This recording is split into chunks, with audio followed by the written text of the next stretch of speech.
మనం ఏదైనా ఒక వివాహానికి వెళ్ళేటప్పుడు ఎలా వెళ్తాం అంటే చాలా అందంగా రెడీ అయ్యి వెళ్తాం కదా, అవునా కదా? చాలా అందంగా రెడీ అయ్యి వెళ్తాం. అదే ఒకవేళ పెళ్లి చూపులకి గనక వెళ్ళామనుకోండి, లేకపోతే పెళ్లి చూపులకి ఒక ఆడవాళ్ళు అయితే మరి పెళ్లి కుమారుడు కోసం మరి పెళ్లి చూపుల్లో సిద్ధపడతారు కదా. ఇప్పుడు పెళ్లి చూపుల్లో కానీ వివాహం చేసుకునేటప్పుడు కానీ ఇప్పుడు ఏం జరగాలంటే ఎవరికి ఇష్టంగా ఉండాలి అంటే పెళ్లి కుమారుడికి ఇష్టంగా ఉండాలి పెళ్లి కుమార్తె, అలాగే పెళ్లి కుమారుడు కూడా పెళ్లి కుమార్తె కూడా ఇష్టంగా ఉండాలి. బైబిల్ గ్రంథంలో ఒక రాజుగారు ఉన్నారు, ఎస్తేర్ గ్రంథంలో. ఆ రాజుగారు మరి పేరు అహష్వేరోషు. ఈయన మరి 127 సంస్థానాలకి ఆయన చక్రవర్తి. మరి ఈ రాజుగారికి మొదటి భార్య వష్టి. ఈమె రాజుగారి మాటను ధిక్కరిస్తుంది. ఆయన చక్కగా తన స్నేహితులతో విందు చేసుకున్నప్పుడు తన స్నేహితులకు తన భార్యను పరిచయం చేద్దామని పిలిస్తే ఆమె నిరాకరిస్తుంది. అప్పుడు రాజుగారికి కొంతమంది సలహాలు ఇస్తారు. ఇలాంటి భార్య ఎలాగయ్యా, నీకు ఎప్పుడు కూడా ఆమె నీకు లోబడట్లేదంటే ఈ విషయం తెలిస్తే మా భార్యలు కూడా మరి నేను మా మాటలు వినరు, కాబట్టి ఖచ్చితంగా నువ్వు ఈ భార్యని నువ్వు తీసివేసేసి ఇంకొక మంచి భార్య ఎవరైనా అంటే నువ్వు చేసుకుంటే మంచిది అన్నప్పుడు రాజు ఒక అనౌన్స్మెంట్ చేస్తాడు, నా కొరకు ఒక భార్యని మీరు సిద్ధపరచండి అన్నప్పుడు మరి రాజుగారిని ఎవరు పెళ్లి చేసుకుంటారో మరి ఎవరి స్త్రీలు ఆ 127 సంస్థానాల నుంచి రావచ్చు అని చెప్పినప్పుడు వాళ్ళందరిలో ఒక అమ్మాయి ఎస్తేర్, ఈమె చాలా పేదామి, ఆమె కూడా వస్తుంది అనమాట. దేవుని భయభక్తులు కలిగిన. అయితే రాజుగారి దగ్గరికి వెళ్ళడానికి ఇప్పుడు రాజుగారు ఎవరంటే పెళ్లి కుమారుడు. రాజుగారు ఎవరో పెళ్లి కుమారుడు. ఇప్పుడు పెళ్లి కుమారుడిని ఎదుర్కోవడానికి ఎవరు వెళ్ళాలంటే పెళ్లి కుమార్తెలు వెళ్ళాలి. పెళ్లి కుమార్తె మరి ఎట్లా వెళ్ళాలంటే ఇక్కడ వాళ్ళు ఒక సంవత్సరం పాటు ఎలా రెడీ అవ్వాలంట. రాజుగారి దగ్గరికి వెళ్ళాలి. ఒక 1 year సిద్ధపడాలి. 6 నెలలు సుగంధ ద్రవ్యాలతో 6 నెలలు, ఇట్లాగా 6 నెలలు ఒకలాంటి సుగంధ ద్రవ్యాలతో రెడీ అవ్వాలి. ఇంకొక 6 నెలలు అంటే కొన్ని ఏమో రాసుకునే పేస్ట్ లాగా రాసుకుంటారు కదా, అవి కొన్ని ఉంటే కొన్ని ఏమో ఏంటంటారంటే ఇంకా కొన్ని ద్రావకాలు ఉంటాయి అన్నమాట, సెంట్లు, స్ప్రేస్ కొన్ని అవి అన్నమాట. ఇట్లాగా 6 నెలలు అవి 6 నెలలు వీటితో వీళ్ళు ఏమవ్వాలి, సిద్ధపడాలి. మీరు గమనించండి, ఇప్పుడు పెళ్లికి ఎవరైనా అబ్బాయి కానీ అమ్మాయి కానీ సిద్ధపడుతున్నారు ఇక్కడ ఏం చేస్తారు, ఎక్కడికి వెళ్తారు తెలుసా? బ్యూటీ పార్లర్కి వెళ్తారు. ఎందుకని కొంచెం నల్లగా ఉన్న వాళ్ళైనా తెల్లగా కనపడాలని చెప్పేసి. ఇప్పుడు పెళ్లి చూపులకి ఫోటో ఇవ్వాలనుకోండి, ఆ ఫోటోగ్రాఫర్కి ఏం చెప్తారు, బాబు నేను చాలా బాగా కనపడాలి అంటే, ఈ అమ్మాయి నల్లగా ఉన్నా కూడా ఎలా కనపడాలంట, తెల్లగా కనపడాలి. ఈ అబ్బాయి నల్లగా ఉన్నా కూడా ఎలా కనపడాలంటే తెల్లగా కనపడాలి. ఎందుకంటే ఎవరికి నచ్చాలి, ఏదో రకంగా పెళ్లి కుమారుడికి నచ్చాలి. ఏదో రకంగా పెళ్లి కుమారుడికి నచ్చితే బాగుంటుంది. దానికోసం ఇక్కడ జరిగిన విషయం ఏంటంటే ఈ అలంకరణ అనేది వీళ్ళు చేసుకోవడం జరుగుద్ది. కాబట్టి దానికి మరి ఈ విధంగా అలంకరణ చేసుకుని వెళ్తారు. కానీ అది ఎప్పటికైనా అది మోసమే. నిజంగా ఇప్పుడు పెళ్లి టైంలో ఉన్న అందం అంత రెడీగా ఉన్న తర్వాత మేకప్ వేసుకుని వెళ్ళుద్ది, తర్వాత ఉంటుంది ఆ మేకప్ ఉండదు కదా. అందుకే బైబిల్ గ్రంథంలో ఏముందంటే ఈ అందం గురించి మాట్లాడితే సామెతల గ్రంథం 31వ అధ్యాయం 30వ వచనంలో అంటాడు, సొలొమోను మహారాజు చాలా అనుభవం కలిగినోడు ఆయన అంటాడు, అందము మోసకరము, సౌందర్యము వ్యర్థం అంట. అందం ఏంటిదంట, మోసకరము, సౌందర్యం వ్యర్థం. అంటే అందం ఎప్పుడు కూడా ఏం చేస్తుంది, నిన్ను మోసం చేస్తుంది. సౌందర్యం ఎప్పుడు కూడా వ్యర్థమే. అంటే ఎప్పుడు కూడా ఇప్పుడున్న సౌందర్యం తర్వాత ఉండదు. 20 సంవత్సరాలు ఉన్న సౌందర్యం 40 సంవత్సరాల్లో ఉండదు. 40 సంవత్సరాలు ఉన్న సౌందర్యం 60 సంవత్సరాల్లో ఉండదు. 60 సంవత్సరాలు ఉన్న సౌందర్యం 80 సంవత్సరాల్లో ఉండదు. కారణం ఏంటంటే వయసు పెరిగే కొద్దీ నీకున్న అందం ఏమైపోయింది, క్షీణించిపోయింది. అందుకనే ఈ అందం గురించి ఇంకేం మాట్లాడతాడంటే, అందం ఎలాంటిదంట, గడ్డి పువ్వు లాంటిదంట.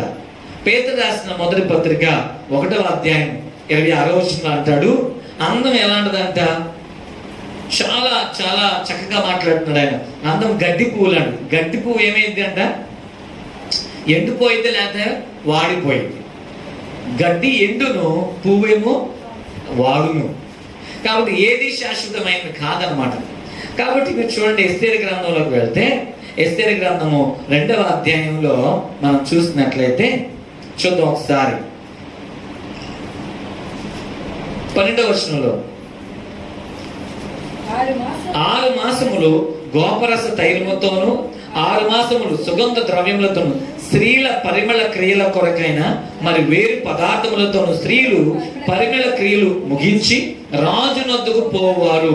12 మాసములైన తర్వాత రాజైన అహశ్వరోషు నొద్దకు వెళ్ళుటకు ఒక్కొక్క చిన్నదానికి వంతు వచ్చినప్పుడు ఒక్కొక్క చిన్నది రాజు నొద్దకు ఆ విధంగా పోవచ్చుండెను.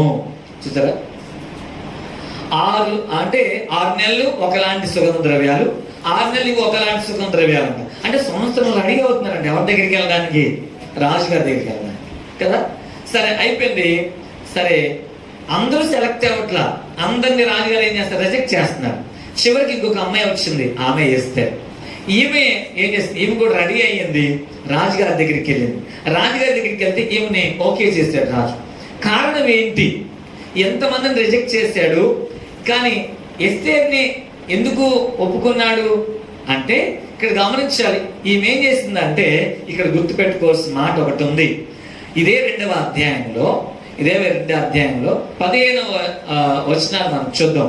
మొర్దెకై తన కుమార్తెగా స్వీకరించుకున్న తన పినతండ్రి అయిన అబీహాయిలు కుమార్తెయగు ఎస్తేరు రాజునద్దుకు వెళ్ళుకు వంతు వచ్చినప్పుడు స్త్రీలను కాయు రాజు యొక్క షండుడని హేగే నిర్ణయించిన అలంకారము కాక ఆమె మరి ఏ అలంకారము కోరలేదు.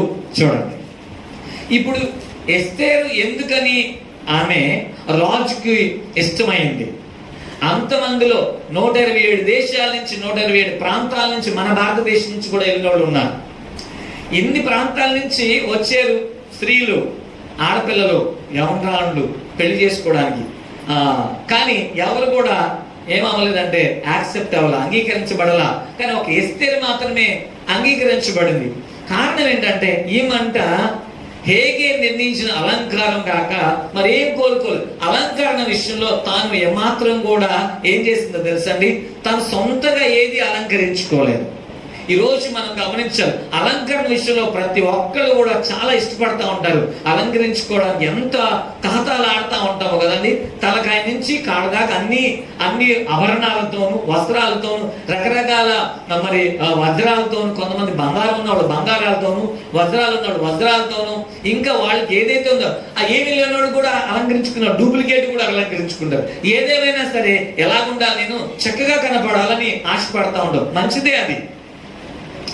ఇప్పుడు రాజు దగ్గరికి ఈమె వెళ్ళింది, అలంకరించుకుంది. కానీ ఆమె సొంతగా ఏమీ అలంకరించుకోలేదు, ఇంకేం కోరుకోలేదంట. అక్కడ రాజుగారికి ఏమి ఇష్టమో ఎవరికి తెలుసండి? హేగే అని ఆయనకి మాత్రమే తెలుసు. ఈ హేగే అని ఆయన ఎవరంటే ఆ రాజుగారు ఉన్న ఆస్థానంలో ఉంటాడనమాట. ఆయనకి తెలుసు ఏ కలర్ అయితే రాజుకి ఇష్టమో, ఏ యొక్క మెడలో గొలుసు వేసుకుంటే రాజుకి ఇష్టమో, ఏ శారీ కట్టుకుంటే రాజుకి ఇష్టమో, ఏ డిజైన్ వేసుకుంటే రాజుకి ఇష్టమో, ఏ విధంగా హెయిర్ స్టైల్ ఉంటే రాజుకి ఇష్టమో ఆయనకు తెలుసు. అందుకనే హేగి ఎట్లా చెప్తేనే అట్లాగే ఏమో అలంకరించుకుంది, కానీ ఆమె సొంతగా ఎప్పుడు అలంకరించుకోలే. అందుకనే ఈ ఎస్తేర్ ఏమైందంటే రాణిగా మారింది. ఈరోజు మనం గుర్తుపెట్టుకోవాల్సిన విషయం ఏంటంటే, ఇప్పుడు ఈ రాణి ఎవరు అంటే పెండ్లి కుమార్తె ఎవరంటే సంఘం. పెండ్లి కుమార్తె ఎవరంటే సంఘం. అట్లాగే పెండ్లి కుమారుడు ఎవరంటే యేసు ప్రభు. పెండ్లి కుమారుడు ఎవరంట? యేసు. ఒక రూపం సాదృశ్యంగా మనం చూస్తే పెండ్లి కుమారుడు యేసు ప్రభు వారు, సంఘం ఎవరంటే పెండ్లి కుమార్తె. ఇప్పుడు చూడండి, ఏదో ఒక రోజు మనం ఎవరిని ఎదుర్కోవాలంటే పెండ్లి కుమారుని ఎదుర్కోవాలి. యేసు ప్రభు రాబోతున్నాడు, త్వరలో రాబోతున్నాడు, ఆయన 2వ రాకడలో రాబోతున్నాడు. ఆయన ఇప్పుడు ఆయన తండ్రి కుడిపార్శ్వం నుండి ఆయన విజ్ఞాపన చేస్తున్నారు. ఆయన ఎక్కడికి వస్తారంటే మధ్యాకాశంలోకి, 3వ ఆకాశంలోకి, పరదేశంలోకి రాబోతున్నారు అనమాట వివాహం చేసుకోవడానికి. ఆ వివాహం చేసుకున్న పెండ్లి కుమార్తెను పిలుస్తాడు ఆయన. ఇప్పుడు పెండ్లి కుమార్తె సంఘం ఏమవ్వాలంటే అలంకరించుకోవడం చాలా ప్రాముఖ్యం. అందుకే ఈ అలంకరణ గురించి పేతురు రాసిన పత్రికలో కానీ, అట్లాగే తిమోతికి రాసిన పత్రికలో కూడా రాయబడిన విషయాలు మనం చూస్తే ఇక్కడ చూద్దాం ఒకసారి. తిమోతికి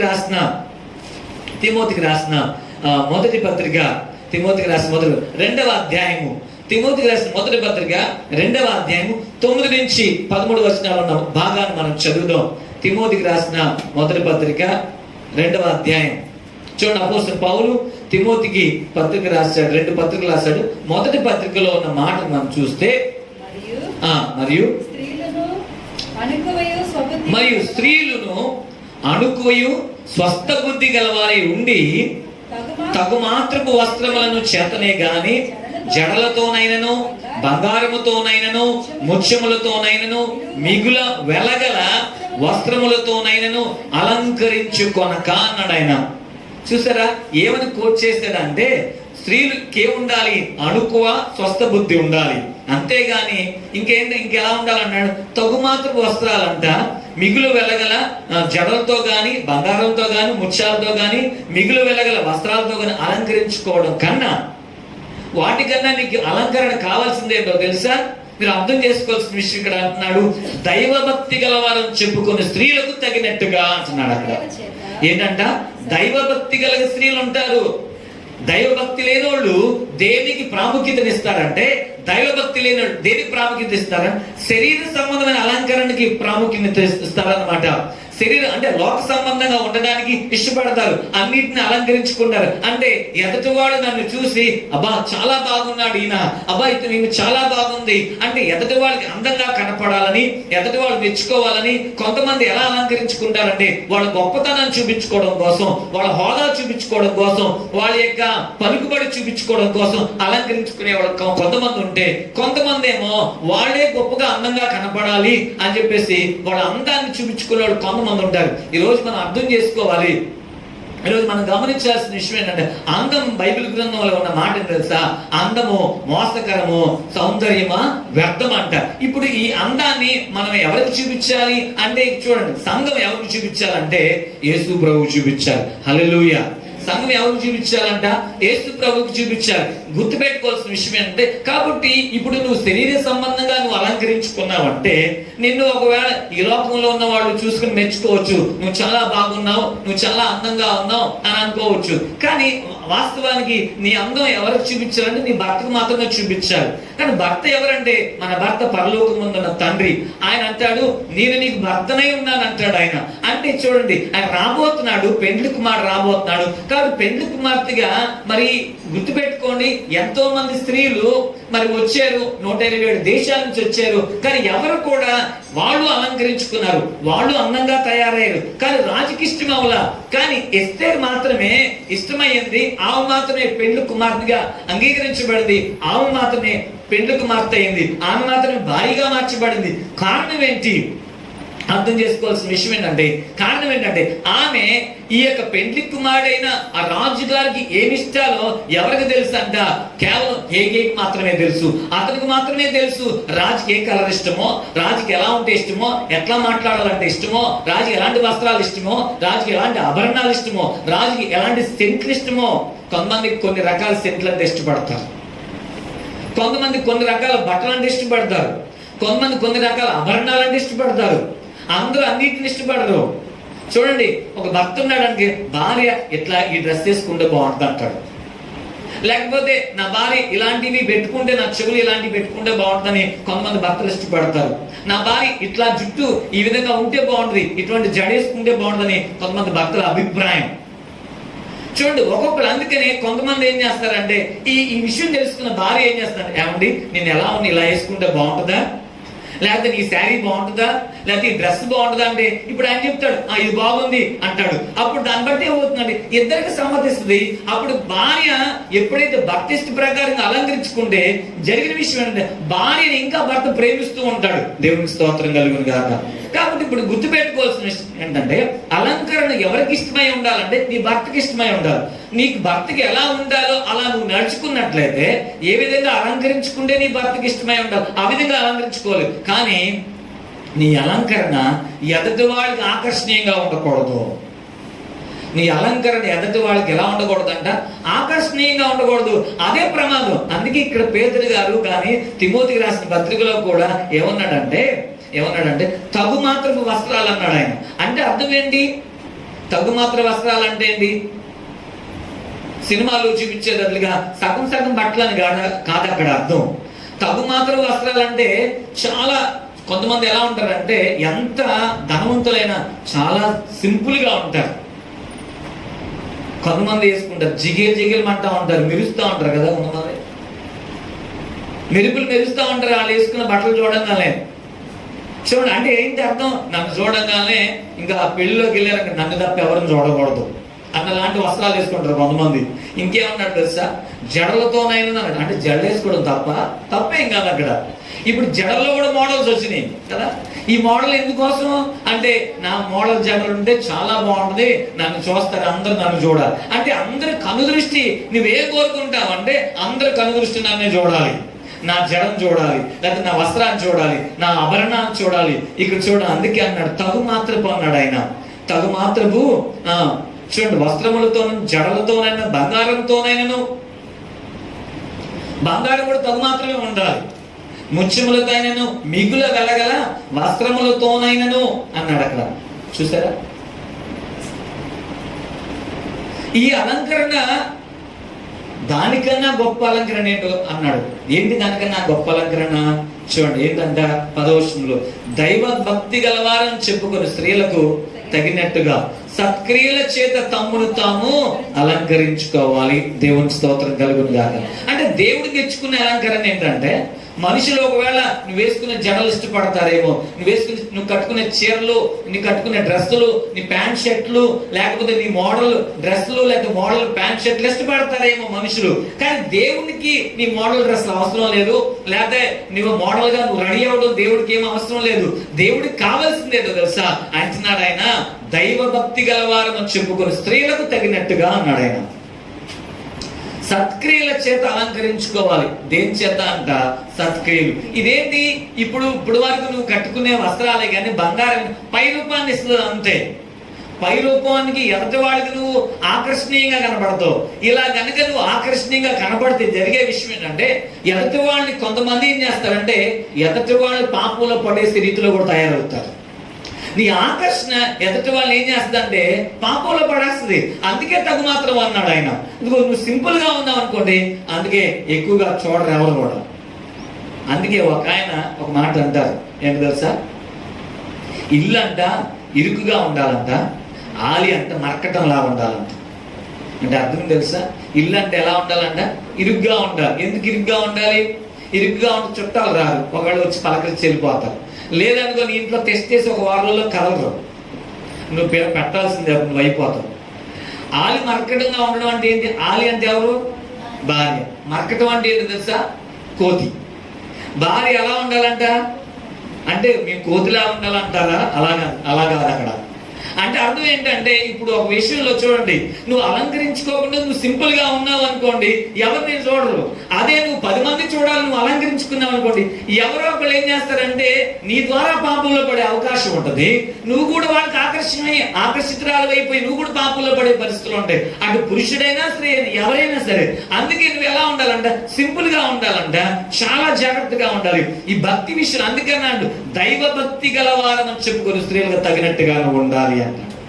దైవభక్తి కలిగిన స్త్రీలు ఎలా ఉంటారన్నాడు అక్కడ, సత్క్రియల చేత అలంకరించుకున్నారు. వాళ్ళకి పై రూపం అవసరంలా, వాళ్ళకి కావాల్సిన అంతరంగం కావాలి. ఈ రోజు మీరు గుర్తు పెట్టుకోవాల్సిన విషయం ఏంటంటే, నీ భర్తకు నచ్చేది ఏంటో తెలుసా, నువ్వు కట్టుకునే చీర కాదు, లేకపోతే నువ్వు ధరించుకునే ఆభరణాలు కాదు, నువ్వు వేసుకునే జడలు కాదు.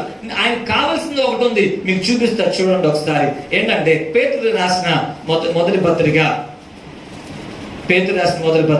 3వ అధ్యాయం మొదటి వచనం చూడండి. అటువలే స్త్రీలారా మీరు మీ స్వపరుషులకు లోబడి ఉండుడి. ఏంటంట, దేనికి లోబడి ఉండాలంట, నీ భర్త ఎప్పుడు ఏం కోరుకుంటాడో తెలుసా, నీ అలంకరణ కన్నా నువ్వు ఆయనకి లోబడడానికి కోరుకుంటాడు. దేవునికి స్తోత్రం కలుగుతుందా. ఏం కోరుకుంటాడంట, నీ భర్త ఎప్పుడు కూడా ఏం కోరుకుంటాడంటే, నా భార్య నాకు లోబడాలి, విధేయత చూపించాలి అని ఆశపడతాడు. ఇప్పుడు చూడండి, నువ్వు అంత అందంగా రెడీ అయినా సరే నీ భర్తకి నువ్వు లోబడకపోతే ఎప్పుడు కూడా నువ్వు ఎలాగ దెయ్యంలానే కనపడతావు. నీ భర్తకి ఎలా కనపడతావు, నువ్వు దెయ్యంలానే కనపడతావు. నువ్వు ఎంత అలంకరించుకొని నువ్వు అలంకరించుకుని భర్త కోసమే. కానీ నీ భర్తకి నువ్వు విధేయత చూపించకపోతే నీ భర్తకి నువ్వు ఎలా కనపడతావు తెలుసా, హీనమైన వ్యక్తిగా కనబడతావు. నీ భర్తగా నువ్వు అసహ్యంగానే కనపడతావు. ప్రేమించండి నీ భర్త, ప్రేమించలేడు కూడా నీ భర్త. కాబట్టి నువ్వు ఏం చేయాలంటే బాహ్య అలంకరణ కన్నా అంతరంగిక అలంకరణ కోరుకుంటాడు ఆయన. కాబట్టి దేవుడు కూడా అంతే, నీ బాహ్య అలంకరణ కన్నా ఏం కోరుకుంటాడు తెలుసా? అంతరంగిక అలంకరణ. దానికి ఏమన్నాడు తెలుసా? విధేయత అన్నాడు. నీ స్వపురుషులకు లోబడి ఉండాలి, స్వపురుషులకు లోబడి ఉండాలి అంటున్నాడు ఆయన. ఈ లోబడే తత్వం అనేది చాలా ప్రాముఖ్యమైనది. విధేయత అనేది చాలా ప్రాముఖ్యమైనది. ఆ విధేయత మనకు కావాలి. విధేయత అనే దాన్ని అలంకరించుకోవడం అనేది చాలా ప్రాముఖ్యమైన విషయం అన్నమాట. చూడండి ఒకసారి, ఈ విధేయత ఎట్లా వస్తుంది, ఎక్కడి నుంచి వస్తుంది, ఎలా వస్తుంది అంటే, ఈ విధేయత ఏంటో తెలుసా? దేని ద్వారా నీవు విధేయత నేర్చుకోగలుగుతావు? దేని ద్వారా అంటే వాక్యం ద్వారానే. వాక్యంలోనే ఉంటుంది. అందుకనే బైబిల్ గ్రంథంలో చూడండి ఒకసారి, బైబిల్ గ్రంథంలో సామెతల గ్రంథము 3వ అధ్యాయము 22వ వచనంలో ఉన్న మాట ఏం తెలుసా? వాక్యాన్ని ఏం తెలుసా? ఆభరణాలుగా అలంకరించుకోవాలంట. దేన్ని అలంకరించుకోవాలంట? నీ మెడకు అలంకారం గాను. పై వస్తుంది చదవండి, 21వ వచనం. నా కుమారుడా, లెస్సైన జ్ఞానమును వివేచనను భద్రం చేసుకొనుము, వాటిని కనుల ఎదుట నుండి అవి నీకు జీవముగాను నీ మెడకు అలంకారముగాను ఉండును. ఎలా ఉంటాయంటాయి? మీరు 3వ అధ్యాయం 1వ వచనం చదువుకుంటా వెళ్తే అక్కడ దేవుని వాక్యం జ్ఞానము అవన్నీ ఉంటాయి. అదంతా కూడా ఎక్కడ మనం ఉంచుకోవాలంటే ఆభరణాలుగా ధరించుకోవాలంట. దేవుని వాక్యాన్ని ఎలా ధరించుకోవాలంట? ఆభరణాలుగా ధరించుకోవాలి. అంటే అర్థం ఏంటి? వాక్యం ఎప్పుడు కూడా నీ హృదయంలో ఉండాలి. హృదయమైన పలక మీద నీ హృదయం దేవుని వాక్యాన్ని రాసుకొని వాక్యం చేత నువ్వు అలంకరించబడాలి. వాక్యం ఏం చెప్తుంది అయితే ఇప్పుడు నువ్వు వాక్యం చేత అలంకరించుకోవాలంటే వాక్యం ఏం చెప్తుందో దాని ప్రకారం పాటించడమే నువ్వు అలంకరించుకోవడం. వాక్యం ఏం చెప్తుందో దాని ప్రకారం జీవించడమే నువ్వు అలంకరించుకోవడం. వాక్యం ఇక్కడ ఏం చెప్తుంది? ఈ పేతురు రాసిన మొదటి పత్రిక 3వ అధ్యాయంలో మనం చూస్తే మళ్ళీ చదవండి. అటువలే స్త్రీలారా, మీరు మీ స్వపురుషులకు లోబడి ఉండండి. అందువలన వారిలో ఎవరైనా వాక్యమునకు అవిధేయులైతే, అంటే వాక్యానికి ఎవరు అవిధేయులు అవ్వకూడదు, లోబడి ఉండాలి. అవిధేయులైతే వారు భయముతో కూడిన మీ పవిత్ర ప్రవర్తన చూచి వాక్యము లేకుండానే తన భార్యల నడవడి వలన రాబట్టవచ్చు. చూడండి ఏమంటున్నాడు ఆయన.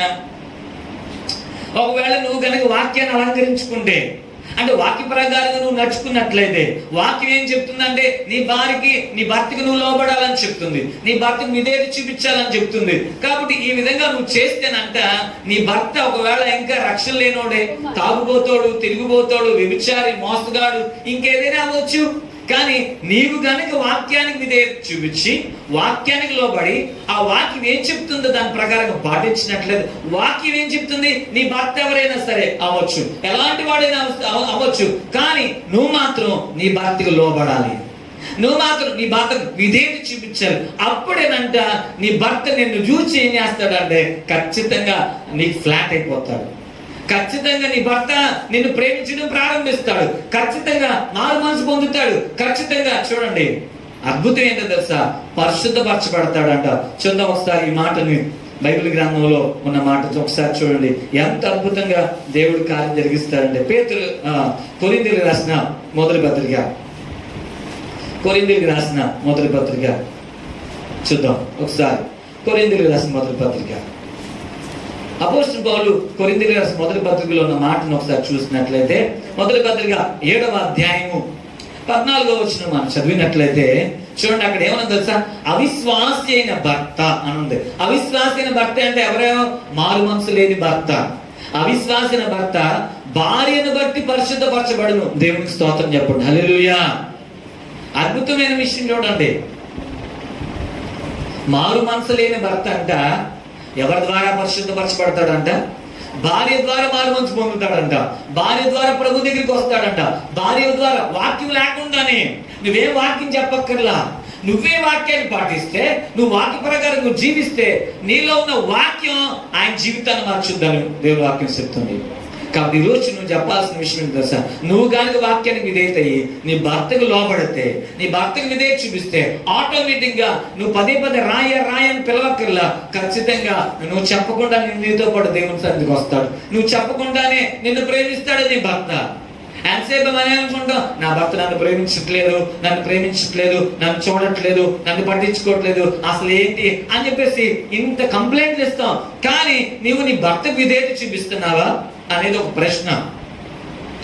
అదే రీతిగా భర్త కూడా అంతే.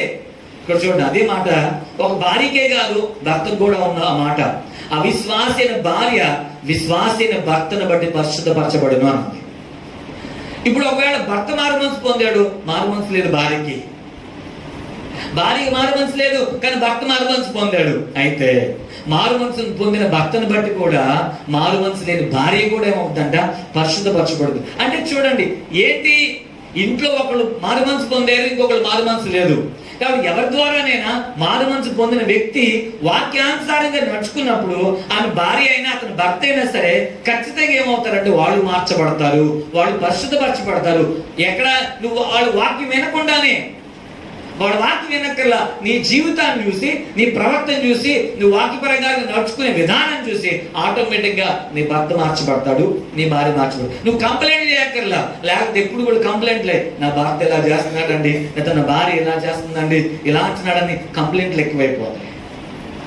నీ ఇంట్లో మనశ్శాంతి ఉండదు. ఇంకా ఎప్పుడు చూసినా నీకు నెమ్మది ఉండదు, ఎప్పుడు చూసినా శోధన వేదనే. ఎలా మారుతాడు నీ భర్త? మారాలంటే ఇప్పుడు చూడండి, ఎవరు మారాలి? ముందు భార్య మారాలి. మారు మనసు పొందిన భర్త, మారు మనసు పొందిన భార్యలో మారు మనసు లేకపోతే మారు మనసు లేని భర్త ఎలా మారుతాడు? ఇప్పుడు భర్త మారు మనసు పొందాడు, భార్య మారు మనసు పొందలా. కానీ పైకి మారు మనసు పొందేమని అంటే పైకి బాప్తిస్తం కాదు, అక్కడ హృదయం ప్రభుకి ఇవ్వాలి. హృదయం ప్రభుకి ఇవ్వాలి. వాక్యానుసారం జీవితం జీవించాలి. రక్షణ పొంది బాప్తిస్తం తీసుకుంటే సరిపోయిందా? వాక్యానుసారం జీవితం ఉండాలి. వాక్యానుసారం దాన్ని ఏమన్నాడంటే విధేయత అన్నాడు, లోబడే తత్వం అన్నాడు. కాబట్టి ఆ విధేయత గురించి మాట్లాడుతున్నాడు. ఏమన్నాడంటే ఈ పేతురు రాసిన పత్రికలో ఏమంటాడంటే విధేయత చూపించారంట కొంతమంది స్త్రీలు. ఏమన్నాడు పేతురు రాసిన పత్రిక 3వ అధ్యాయంలో చూడండి ఒకసారి. ఏమన్నారంటే చదవండి ఒకసారి 2వ వచనం నుంచి 3వ వచనం చూడండి. జడలు అల్లుకొనుటయు, బంగారు నగలు పెట్టుకొనుటయు, వస్త్రములు ధరించుకొనుటయు, వెలుపటి అలంకారము మీకు అలంకారముగా ఉండక అన్నాడు ఆయన. ఏంటంట? సాధువైనటియు మృదువైన గుణమును అక్షయ అలంకారం గల మీ హృదయపు అంతరంగ స్వభావం మీకు అలంకారంగా ఉండాలి. ఏంటిదంట మీకు అలంకారంగా? సాధువుగా, మృదువుగా అంట. అంటే భార్య అయినా భర్త అయినా ఎలా ఉండాలంట? సాధువుగా, మృదువుగా ఉండాలంట. సాధువు, మృదుత్వం అంటే ఎంత మంచిది. మృదువైన మాట క్రోధమును చల్లార్చును, నొప్పించి మాట కోపాన్ని రేపుద్ది. మృదువుగా మాట్లాడడం నేర్చుకోవాలి. భర్త కోపం వచ్చినప్పుడు భార్య మృదువుగా మాట్లాడాలి, భార్య కోపం వచ్చినప్పుడు భర్త మృదువుగా మాట్లాడాలి. లేకపోతే ఏం జరుగుతుందో తెలుసా? చిన్న విషయాలు ఎక్కడికి వెళ్తాయి తెలుసా? విడాకుల దాకా వెళ్ళిపోయి కుటుంబాలు పగిలిపోతాయి. అందుకే అంటాడు సామెతలు 14వ అధ్యాయంలో, జ్ఞానం కలిగిన స్త్రీ తన ఇల్లు కట్టుకోలేనని ఉంది. 3 రాళ్ళంట తన చేతులతో ఇల్లుని ఏం చేస్తే ఓడబెరుక్కుంటుంది. అంటే ఆమె కుటుంబాన్ని ఆమె చేతులారా పోగొట్టుకుంటుంది. ఈరోజు మనం అర్థం చేసుకోవాల్సిన విషయం, కానీ గమనించాలి. అందుకే నీకేముండాలి తెలుసా? మృదుత్వం ఉండాలి, అలాగే సాధుత్వం ఉండాలి. సాధుత్వం అంటే అర్థం ఏంటి తెలుసా? తిరుగుబాటు చేయని వ్యక్తిగా ఉండవు నువ్వు, తిరుగుబాటు చేయవు నువ్వు. సాధు ఎప్పుడు కూడా సాధు చెందు తిరుగుబాటు చేయదు, తలదించుకుని వెళ్ళిపోయింది. కాబట్టి నీ భర్త ఎన్నన్నా సరే నువ్వు ఎప్పుడైతే నువ్వు తలదించుకుంటావో నీ పక్షాన్ని ప్రభువు నిలబడతాడు, నీకు సహాయం చేస్తాడు ఆయన. ఒకవేళ నువ్వు తిరుగుబాటు చేసావనుకో ప్రభు నీ పక్షాన్ని ఉంటావు. ఎందుకంటే నువ్వే యుద్ధంకి వెళ్తున్నావు కానీ నేను ఎందుకు వస్తాను అంటాడు ఆయన. నాతో నీకు పని లేనప్పుడు నేను నీకు ఎలా వస్తాను? ఒకవేళ నువ్వు సైలెంట్ గా ఉంటే నువ్వు నన్ను పిలుస్తున్నావు అని అర్థం. అప్పుడు నీ పక్కన నిలబడతా, నీ భర్త విషయంలో నేను జయమిస్తాను అంటాడు ఆయన. దేవునికి స్తోత్రం కలుగుగాక. కాబట్టి నువ్వు కావాల్సిందే తెలుసా? సాధుత్వం కావాలి, మృదుత్వం కావాలి. ఆ సాధువుగా, మృదువుగా ఉండాలంట. ఆ విధంగా నీకు అవి అలంకరించుకోమన్నాడు. ఇంకెలాగా అలంకరించుకోవాలంట చూద్దాం ఒకసారి 5వ వచనంలో. అటువలే పూర్వము దేవుణ్ణి ఆశ్రయించిన పరిశుద్ధ స్త్రీలు తమ స్త్రీలను తమ స్వపురుషులకు లోబడి ఉండుట చేత తమ్మును తాము అలంకరించుకుని, ఆ ప్రకారము శారా అబ్రహాముని యజమానుడని పిలుచుచు అతనికి లోబడి ఉండెను. మీరును యోగ్యముగా నడుచుకొనుచు ఏ భయమునకు బెదరికి ఉన్నాడలా ఆమెకు పిల్లలగుదురు. దేవునికి స్తోత్రం కలుగును గాక. ఇప్పుడు గుర్తుపెట్టుకోండి, ఆయన ఏమన్నాడంటే, ఒక ఆమెని మనకి పేతురు గారు ఒక తల్లిని చూపిస్తున్నాడు. ఆయన ఎవరికి తెలుసా? అబ్రహాము భార్య శారాని చూపిస్తున్నాడు. ఆమె ఒక రోల్ మోడల్, విధేయత ఒక రోల్ మోడల్. ఆమెలాగా మీరు ఉండాలి. ఆమె ఇదివరకు ఆమె గురించి అన్నాడు పరిశుద్ధ స్త్రీలు అన్నాడు ఆయన. పరిశుద్ధ స్త్రీ ఆమె ఒక పరిశుద్ధురాలు.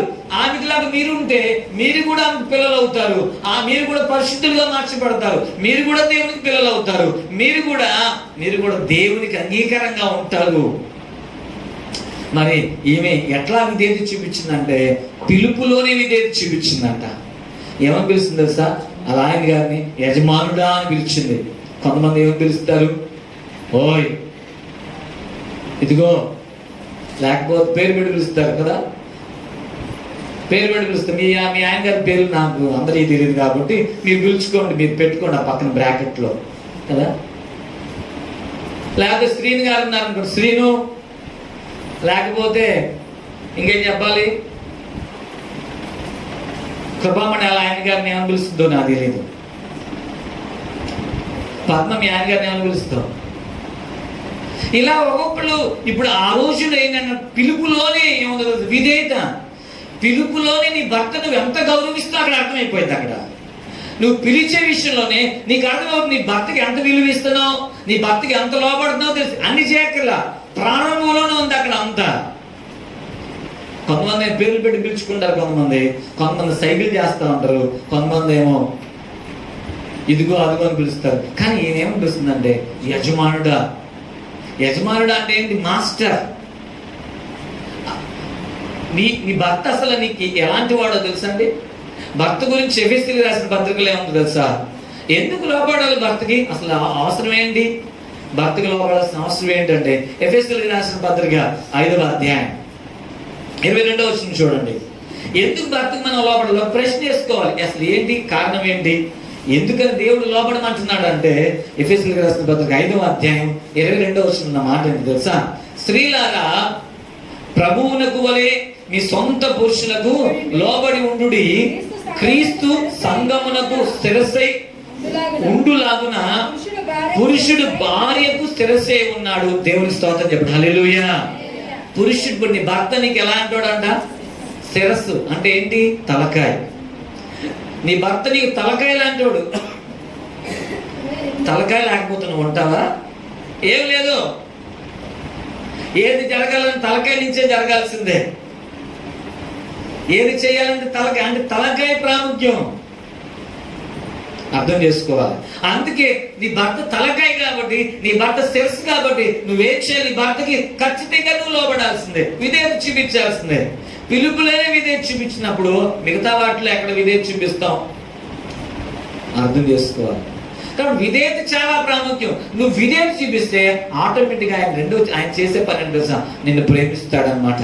అందుకే భర్త గురించి కూడా రాయబడింది, సంఘము క్రీస్తునకు లోబడినట్టుగా భార్యలు కూడా ప్రతి విషయంలోనూ తమ పురుషులకు లోబడాలి. ఏంటంటే ప్రతి విషయంలో అన్నాడు. అక్కడ కొన్ని విషయాల్లో లోబడడం లేదు. అక్కడ కొంతమంది ఏం చేస్తారు? కొన్ని విషయాల్లో లోబడతారు, అన్ని విషయాల్లో లోబడరు.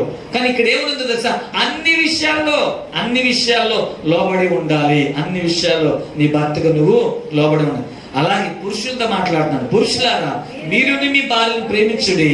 అటువంటి క్రీస్తు కూడా సంఘమును ప్రేమించి అది కళంకమైనను ముడతైనను అటుది మరి ఏదైనా లేక పరిశుద్ధమైనది గాను నిర్దోషమైనది గాను మహిమగల సంఘము గాను ఆయన తన ఎదుటి దాన్ని నిలబెట్టుకొనవలనని వాక్యముతో ఉదక స్నానము చేత దాన్ని పవిత్రపరిచి పరిశుద్ధపరచుటకై దాని కొరకు తన్ను తాను సమర్పించుకొని అప్పగించుకొనెను. అర్థం చేసుకోవాల్సిన విషయం ఈరోజు మనం గుర్తు పెట్టుకోవాలి. నీ భర్తకు నువ్వు ఎంత విధేయత చూపిస్తావో నీ భర్త దగ్గర కూడా అంత ప్రేమను పొందుకుంటావు. కాబట్టి కావాల్సిన విషయం ఏంటో తెలుసా? నీ భర్తను నువ్వేం చేయాలంట? విధేయత చూపించి లోబడి ఉండాలి. చూడండి, అబ్రాహాము భార్య శారా లోబడింది, పిలుపు విషయంలో కాదండి. ఆయన ఏది చెప్తే అది చేసింది. మీరు ఆలోచన చేయండి. ఒకరోజు ఏం జరిగిందంటే, కొన్నిసార్లు నా ఇంటికి చుట్టాలు సడన్గా వచ్చేస్తారు కదా, చెప్పకుండా వస్తారు. వంట చేసేది ఎవరో ఆడవాళ్ళు చేయాలి, ఇంట్లో వాళ్ళు చేయాలి, భార్య చేయాలి వంట. ఎవరు వచ్చినా నీవు కొంతమందికి భర్తకు వండి పెట్టడమే కష్టం. అందుకే ఏం చేస్తా, ఫోన్ చేసి ఇదిగో నేను ఈరోజు వండలేకపోతున్నాను కానీ వచ్చేటప్పుడు పార్సల్ తెచ్చాయి. ఉన్నారు అలాంటి వాళ్ళు చాలా మంది. ముందే ఫోన్ చేస్తారు, నా వాళ్ళకి అట్లా నీరసంగా ఉంది, నువ్వేం వచ్చేటప్పుడు 2 ప్యాకెట్లు తెచ్చేయని చెప్పారు. అయిపోయింది, ఆ రోజుతో అయిపోయింది. మరి రేపు సంగతి ఎలాగని చేయాలి? ఇలాంటి ఆమె, ఇలాంటి భార్య, వంట చేయడానికి కూడా బద్ధకమైన భార్య ఉన్న ఇంటికి ఒకవేళ భర్త సడన్ గా చెప్పకుండా ఒక ఫ్రెండ్ని తీసుకొచ్చాడు అనుకోండి, ఏంటి సంగతి? అప్పుడు ఆయన ముందు ఏమండు వంటగదిలో పిలుస్తుంది, ఏమంటే ఒకసారి వస్తారా లోపలికి అంటే, ఇక్కడ చూడండి వంటగదిలో ఉంటుంది ఆయన పని, మామూలుగా ఉండేవా? ఏముందని మీరు చెప్పి నాకు ముందుగా చెప్పాలని తెలీదా నీకు? ఎంత వంట నీకు ఒక్కడిగా వండడం నాకు కష్టమాయే, అలాంటి ఇంకొక ఆయన తీసుకొచ్చి ఎలా వండుతాను నేనేంటి? నేను చాలా బిజీగా ఉంటా. ఎన్ని సీరియల్ మిస్ అయిపోతుంది తెలుసా వంట చేస్తే? ఎన్ని సినిమాలు మిస్ అవుతాయి, ఎన్ని ప్రోగ్రామ్స్ వెళ్ళిపోతాయి వంట చేస్తే. కనీసం 2 గంటలు కూర్చొని వంట కోసం కూరగాయలు కట్ చేయాలి, పొయ్యి దగ్గర నిలబడాలి, ఎంతసేపు ఉండాలి, ఇన్ని ప్రోగ్రామ్స్ మిస్ అయిపోతాయి నీ వలన. ఇప్పుడు చూడండి, ఇంకొక ఉంది, ఈమె శారణ గారు. చూడండి ఆ వయసు ఎంత తెలుసా? చుట్టాలు వచ్చారు, సడన్గా చెప్పకుండా వచ్చారు. అప్పటికి ఆ వయసు 90 సంవత్సరాల వయసు. ఎన్ని సంవత్సరాలు అంటే 89 సంవత్సరాల వయసు. 89 సంవత్సరాల వయసులో ఉందామె. 89 సంవత్సరాల వయసు అంటే అర్థం చేసుకోవాలి ఎంత ముసలామె ఆవిడ కదా. 89 సంవత్సరాల వయసు. అబ్రహాం గురుగా ఆయనకు కూడా తెలియదు, సడన్ గా వచ్చారు 3 దేవదూతలు, పురుషుల రూపంలో వచ్చారు. దూరంగా చూశాడు, వాళ్ళ దగ్గరికి వెళ్ళి వాళ్ళని పిలుచుకొచ్చాడు, అయ్యా మా ఇంటికి రండి. వాళ్ళు అసలు వీళ్ళింటికి కాదు వచ్చింది. అసలు ఎందుకు వచ్చారంటే, అదిగో సొదొమ గొమొర్రా పట్టణం ఒకటి ఉంది, అది నాశనం చేయడానికి వచ్చారు. అట్లా వీళ్ళింటి ముందు నుంచి వెళ్తుంటే చూశాడు, గబగబా పిలిచాడు, ఇంటికి వచ్చి భోజనం. వంట చేయలేదు అక్కడ, ఇంకా వంట చేసుకోలే, ఇంకా వాళ్ళ వరకు చేసుకున్నారేమో తెలీదు, ఇంకా చేయలే. గబగబా వాళ్ళని పిలిచాడు, ఒకరు కాదు 3 పిలిచాడు. వెంటనే ఇంట్లోకి తీసుకెళ్ళాడు. అలా ఆవిడ అన్నాడు, ఆర్డర్ ఇస్తున్నాడు. ఏమన్నాడు తెలుసా? చూడండి, ఆదికాండం 18వ అధ్యాయం అన్నాడు. అంతా అన్నాడు, ఇదిగో బంధువులు వచ్చారు, నువ్వు సారా ఎద్దుకు త్వరగా వెళ్ళి నువ్వు త్వరపడి 3 మానికల మెత్తని పిండి తెచ్చి పిసికి రొట్టెలు చేయమని చెప్పారు. ఇక్కడ చూడండి, ఈ లైన్ లో ఈమెతో చెప్పాడా, పనాంతో చేయించమని చెప్పాడా? ఎవరితో చెప్పాడు? అబ్రహాం శారంకే చెప్పాడు. ఆమెనే చేయమన్నాడా? ఇదిగో పనోళ్ళు ఉన్నారుగా, వాళ్ళతో చేయమన్నాడా? వాళ్ళతో చేయమని చెప్పలేదు. అక్కడ గుర్తుపెట్టుకోవాల్సిన విషయం ఏంటంటే, అబ్రహాం దగ్గర అప్పటికే పనోళ్ళు 3 మంది ఉన్నారు. పనోళ్ళు చాలా మంది ఉన్నారు వాళ్ళ ఇంట్లో, మామూలుగా లేరు. చాలా మంది పనోళ్ళు ఉన్నారు. చూడండి ఒకసారి ఆ పనోళ్ళు ఎంతమంది ఉన్నారంటే, ఆదికాండం 15వ అధ్యాయం 14వ వచనం చూడండి. అబ్రహాము 14వ అధ్యాయం వచనం చదవండి. అబ్రహాము తన తమ్ముడు చెరపట్టబడ్డని విని తన ఇంట పుట్టి అలవర్చబడిన 317 318 మంది 318 మంది ఇంకా ఆ ఇంట్లో యుద్ధం చేసేదాన్ని గొడవ వస్తే ఎలగలిగేవాడు అనమాట. వాళ్ళ భార్యలు ఉంటారు, వాళ్ళ పిల్లలు ఉంటారు, సుమారు 1000 మంది వాళ్ళ ఇంట్లో ఉంటారు, పోషిస్తున్నారు వాళ్ళని. అర్థం చేసుకోవాలి. అంతమంది పనులు ఉన్నా సరే వాళ్ళు ఎవరికి అప్పగించిన, కానీ పిండి పిసికి రొట్టెలు చేయడం పని మాత్రం ఎవరు చేయాలని తెలుసా? భార్యకి చెప్పాడు. ఇప్పుడు ఇంట్లో పురుషుడు చేయవలసిన పని పురుషుడు చేయాలి, స్త్రీ చేయాల్సిన పని స్త్రీ చేయాలి కదా. ఒకవేళ స్త్రీకి బాగలేదనుకోండి, పురుషుడు సహాయం చేయొచ్చు, భర్త సహాయం చేయొచ్చు, తప్పులేదు. భార్యకి బాగోకపోతే భర్త సహాయం చేయాలి. కాబట్టి ఇప్పుడు ఏం చేశాడంటే, ఆమె చెప్తున్నాడు, నువ్వు వెళ్ళి నువ్వే పిండి తీసుకురావాలి, పిండి పిసకాలి నువ్వే. 3 మానికలు అంటే తెలుసా? మానిక అంటే 2 కేజీలు పిండి. అంటే ఎన్ని కేజీలు పిండి పిసకాలి? 6 కేజీల పిండితో రొట్టెలు చేయాలి. మీరు ఎప్పుడైనా సరే 6 కేజీల పిండి రొట్టెలు చేశారా? చూడండి, 6 కేజీలు, 1/2 కేజీ పిండి పిసకాలంటే చేతులు నిప్పులు అంటావు. మళ్ళీ ఆయనే పిలుస్తావు. ఈ చపాతీ కావాలని అనుకో, నువ్వు పిసుకు, నేను నా వల్ల కాదంటావు కదా. ఆయనతోనే పిసికించి ఆయనతో చేసి నువ్వు కాలుతావు అంతే. మీరు అలా చేయరు, మీరు మంచోళ్ళు, మీరు ఇలాంటి పనుల విషయంలో ముందే ఉంటారు. కానీ చేయనోడి గురించి చెప్తున్నాను నేను. కానీ ఇక్కడ గుర్తుపెట్టుకోవాలి, అబ్రహాం చూడండి, భార్య విషయంలో 89 సంవత్సరాల వయసు ఆమె 6 కేజీల పిండి పిసికి రొట్టెలు చేసింది వాళ్ళకి.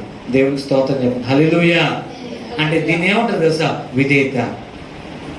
అంటే ఇక్కడ అర్థం చేసుకో, భర్త ఏ పని చెప్పినా, ఏది చెప్పినా సరే నిరాకరించలేదు, ఖచ్చితంగా చేసింది.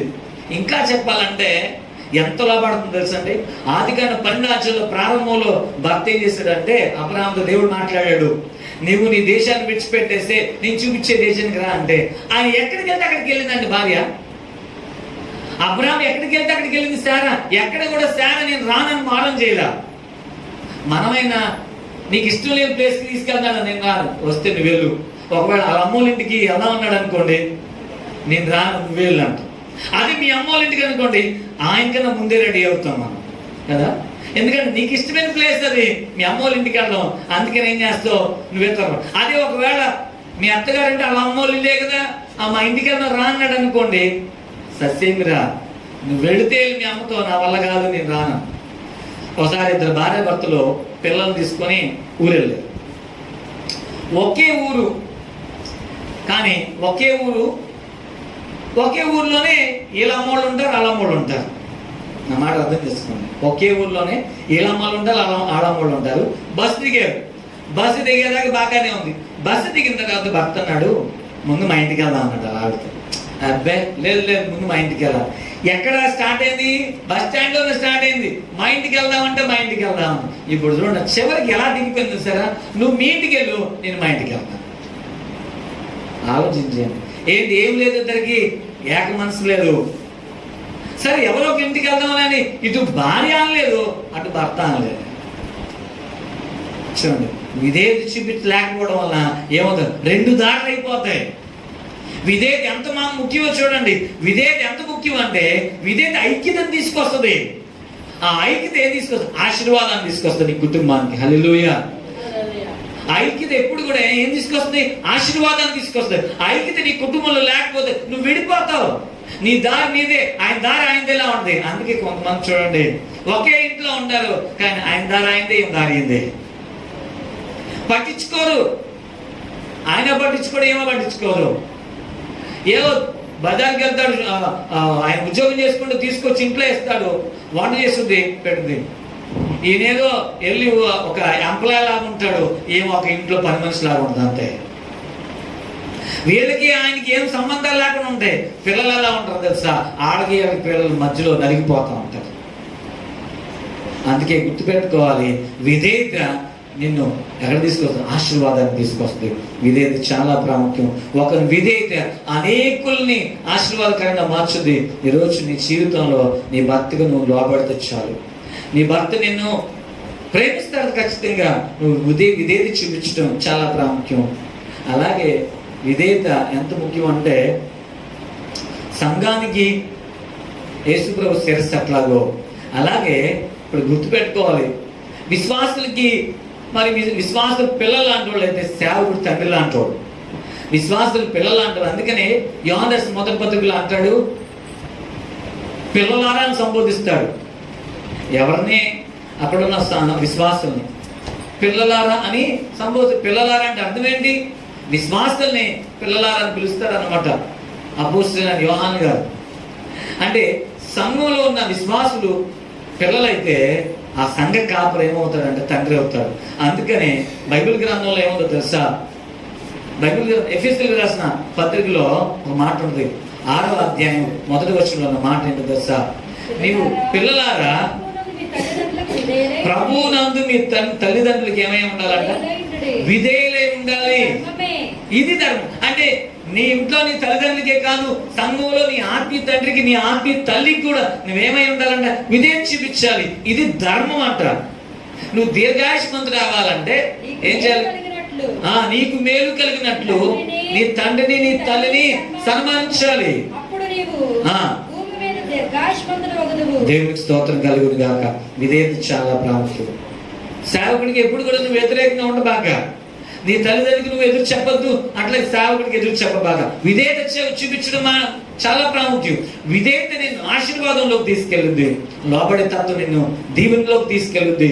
కాబట్టి ఆలోచించండి, విధేయత ఎంత ఆశీర్వాదకరమైన. విధేయత ఏక మనసును తీసుకొచ్చింది, ఏక మనసు నిన్ను ఆశీర్వాదంలో నడిపిస్తుంది. కాబట్టి ఈరోజు మనం గుర్తుపెట్టుకోవాల్సిన విషయం అంటే, అందుకనే నువ్వేం చూడాలంటే విధేయత కలిగి ఉండాలి. ఏ విధంగా అయితే ఎస్తేరు కూడా అంతేనండి, విధేయత చూపించింది. తన పినతండ్రి అంటే వాళ్ళ అన్నయ్య తన తండ్రిగా మారాడు. ఎందుకంటే ఎస్తేరు వాళ్ళ నాన్న, ఈ మొద్దుకే వాళ్ళ నాన్న, అన్నదమ్ముల పిల్లలు వీళ్ళు. ఎస్తేరు నాన్న చనిపోతే, అమ్మ చనిపోతే ఈ ఎస్తేరుని మొద్దుకే పెంచాడు, తండ్రిగా చూశాడు అనమాట. కాబట్టి అట్లాగే ఈ అమ్మాయి కూడా చిన్నప్పటి నుంచి విధేయత చూపించింది. చిన్నప్పటి నుంచి రాణి అయినా కూడా విధేయత చూపించింది. మొద్దుకే ఎప్పుడు కూడా వ్యతిరేకంగా చేయాలా, లోపల అవిధేయత చూపించలా. అవిధేయత వల్ల ఏమవుతుందంటే శాపాన్ని తెచ్చుకుంటాం మనం. కాబట్టి ఈరోజు యేసు ప్రభు వారే విధేయత చూపించారు తండ్రి అయిన దేవునికి. ఆయన విధేయత చూపించి మనకేం చేశారు తెలుసండి? గొప్ప రక్షణ తీసుకొచ్చారు ఆయన. కాబట్టి ఒక మాట చెప్పి నేను ముగిస్తా. ఒకవేళ నీవు కనుక నువ్వు విధేయత నీ భర్త కాదు అసలు చూపించేది, వాక్యాన్ని చూపిస్తున్నావు. వాక్యం అంటే ఎవరు? యేసయ్యకి. నీ భర్త యేసయ్య చెప్తున్నాడు, నీ భార్యకి నువ్వు నీ భర్తకు నువ్వేం చూపించాలి? విధేయత చూపించాలి. అది దేవుని మాట. అంటే నువ్వు దేవుని మాటకు లోబడను. నీ భర్తకు లోబడితే దేవుని మాటకు లోబడినట్లే. నీ భర్తకు విధేయత చూపిస్తే దేవుని మాటకు విధేయత చూపించినట్లే. కాబట్టి ఒకవేళ విధేయత చూపించకపోతే ఏం జరుగుద్ది? నష్టం ఏమైనా కలుగుద్దా అంటే బ్రహ్మాండంగా కలుగుద్ది నష్టం. ఒకవేళ నీ భర్తకు లోబడకపోయినా నువ్వు వాక్యానికి విరుద్ధమైన పని చేసినట్లే. వాక్యానికి లోబడట్లేదు అంతే. సేవకునికి విధేయత చూపించకపోయినా వాక్యానికి లోబడట్లేదు. అందుకని చూడండి, హెబ్రీయులకు రాసిన పత్రిక 5వ అధ్యాయం 6వ వచనంలో మనం చదివినట్లయితే ఏమనుందో తెలుసా? విధేయత చూపించకపోవడం వలన కలిగే నష్టం చూడండి ఏమనుందో. హెబ్రీయులకు రాసిన పత్రిక 5వ అధ్యాయం 6వ వచనం చదవండి ఒకసారి. 5వ అధ్యాయం.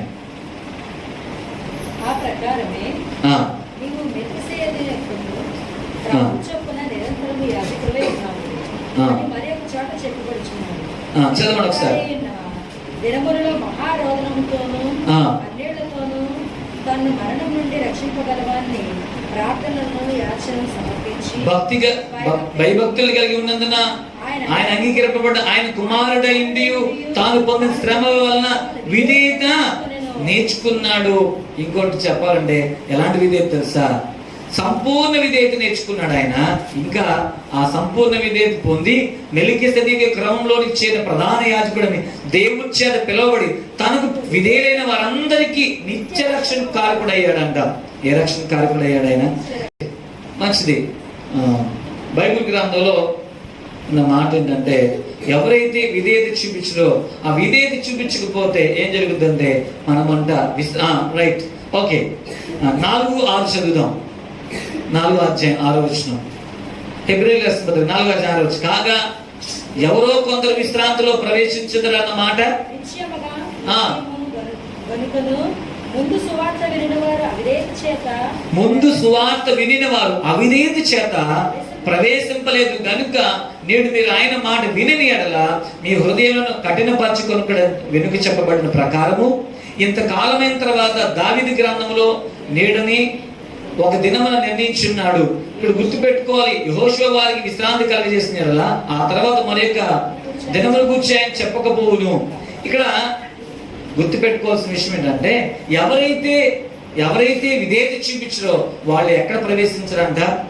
విధేయత చూపించిన వాళ్ళు దేవునికి విధేయత చూపించకపోతే మనం నిత్య విశ్రాంతి అంటే పరలోకంలో ప్రవేశించలేము. విధేయత అనేది ఎలాంటిదంటే దేవుని మాటకు లోబడ్డం, దేవుని మాట కట్టుబడ్డం. దేవుడు చెప్తున్నాడు నువ్వు విధేయత చూపించాలి, నీ భర్తకు విధేయత చూపించాలి, ఖచ్చితంగా నీ భార్యను ప్రేమించాలి. ఖచ్చితంగా ఇది నువ్వు చేసినట్లయితే దేవుని మాటను నువ్వు జబదా పట్టకుండా ఆయన మాటకు విధేయత చూపించి ఎప్పుడైతే చూపిస్తావో నువ్వు ఖచ్చితంగా ఎక్కడ ప్రవేశిస్తావు? విశ్రాంతిలో, అంటే ఆయన రాజ్యంలోకి ప్రవేశిస్తావు. ఒకవేళ వాక్యానికి విరుద్ధంగా చేసినా, అంటే విధేయత కనుక నువ్వు చూపించకపోతే విరుద్ధంగా చేసినట్లే, వాక్యానికి విరుద్ధంగా చేస్తే ఖచ్చితంగా నువ్వేమవుతావు తెలుసా? దేవుని రాజ్యంలో ప్రవేశించలో నీకు ప్రవేశం ఉండదు, అంతే. కాబట్టి ఈరోజు నా మాటలు ముగిస్తున్నా. ఒకసారి మనం ఆలోచించుకున్నావు, నువ్వు ఏం చేత అలంకరించుకున్నావు? నీ అలంకరణ ఎలా ఉండాలో తెలుసా? అక్షయమైన అలంకారం కావాలి, క్షయమైన అలంకారం కాదు. పై రూపాన్ని మనుషులు చూస్తారు, దేవుడు అంతరంగాన్ని చూస్తాడు. నువ్వేమో మనుషుల కోసం నువ్వు అలంకరించుకున్నావు, ప్రభు ఏమో నిన్నేమో నీ హృదయం అలంకరణ చూస్తున్నాడు. మనుషులు పై రూపాన్ని చూస్తారు, దేవుడు అంతరంగాన్ని చూస్తాడు. కాబట్టి నీకు కావాల్సింది ఏది ముఖ్యం తెలుసా? అంతరంగాన్ని అలంకరించుకోవడం ముఖ్యం. ఏం అంతరంగం అంట? నువ్వు ఎలా సాధువుగా మృదువుగా ఉండాలి, నీ భర్తకు విధేయత చూపిస్తూ అలా ఆ విధంగా శారాలాగా ఆమె ఏ విధంగా అయితే తన భర్తకు లోబడి, ఏ విధంగా అయితే యజమానుడు అని పిలుచు ఆయన చెప్పినట్లుగా చేస్తుందో, ఆయన ఎక్కడికి రమ్మంటే అక్కడికి వెళ్ళింది, ఏం పని చెప్తే అది చేసింది, ఏం చేయమంటే చేసింది, ఎక్కడ వ్యతిరేకం చేయాలా, ఎక్కడ ఎదురు చెప్పలా అని. అందుకనే ఆమె ఏమన్నా పరిశుద్ధురాలైందంట, పరిశుద్ధుల గుంపులో చేర్చబడింది. ఆమెకు నువ్వు పిల్లలు అవ్వాలంటే నువ్వు కూడా విధేయత చూపించాలి, నీ భర్తకి నీ కుటుంబానికి విధేయత చూపించాలి, అట్లాగే దేవునికి విధేయత చూపించాలి, సంఘంలో సేవకుని విధేయత చూపిస్తున్నట్లయితే నీ జీవితం ఆశీర్వాదకరంగా దీవెనకరంగా మార్చబడి ఆయన యొక్క రాజ్యంలో మనం ప్రవేశిస్తాం. ప్రభు ఈ మాటలు దీవించును గాక. ప్రార్థన చేసుకుని తల వంచండి. ఒక్క నిమిషం ప్రార్థన చేసుకుని చిన్న ప్రార్థన. దయచేసి విధేయత నువ్వు చూపిస్తున్నావా?